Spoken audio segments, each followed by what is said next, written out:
আসসালামু আলাইকুম। 10 মিনিট মাদ্রাসায় আপনাকে স্বাগতম।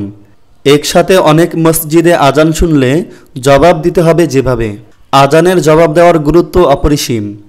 হাদিসে এসেছে, নবী করিম সাল্লাল্লাহু আলাইহি ওয়াসাল্লাম বলেছেন, যে ব্যক্তি 5 ওয়াক্ত আজানের জবাব দিবে, আজানের পর দুরুদ ও দোয়া পড়বে, আল্লাহ তাকে দুনিয়ার জীবনে পরিশুদ্ধ করবেন এবং রাসূল সাল্লাল্লাহু আলাইহি ওয়াসাল্লাম তাকে সুপারিশ করে জান্নাতে নিয়ে যাবেন।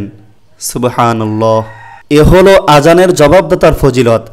আর মুয়াজ্জিনের ফজিলত হলো, যে ব্যক্তি 12 বৎসর আজান দিবে তার জন্য জান্নাত ওয়াজিব হয়ে গেল। তার প্রতি আজানের জন্য 60 নেকি ও একামতের জন্য 30 নেকি লেখা হয়।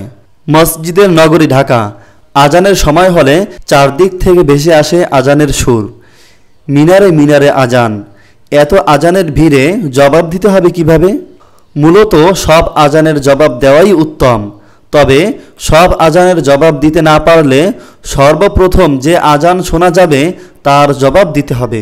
প্রথম আজান নিজ মহল্লায় হোক অথবা অন্য মহল্লায় হোক। অনেক সময় রেডিও টিভিতে আজান শোনা যায়, তখনও কি জবাব দিতে হবে? শরঈ বিশেষজ্ঞদের মত হলো, হাদিস শরীফে আজানের উত্তর দেওয়ার কথা বলা হয়েছে, তবে তা সরাসরি মুয়াজ্জিনের থেকে শোনা আজানের বিষয়ে। নবীজি বলেছেন, যখন তোমরা মুয়াজ্জিনকে আজান বলতে শুনবে তখন তোমরাও তার অনুরূপ বলবে। রেডিও বা টেলিভিশনে সাধারণত সরাসরি আজান সম্প্রচার করা হয় না, বরং রেকর্ডকৃত, ধারণকৃত বা রেকর্ডকৃত আজানের জবাব দেওয়া সুন্নত নয়।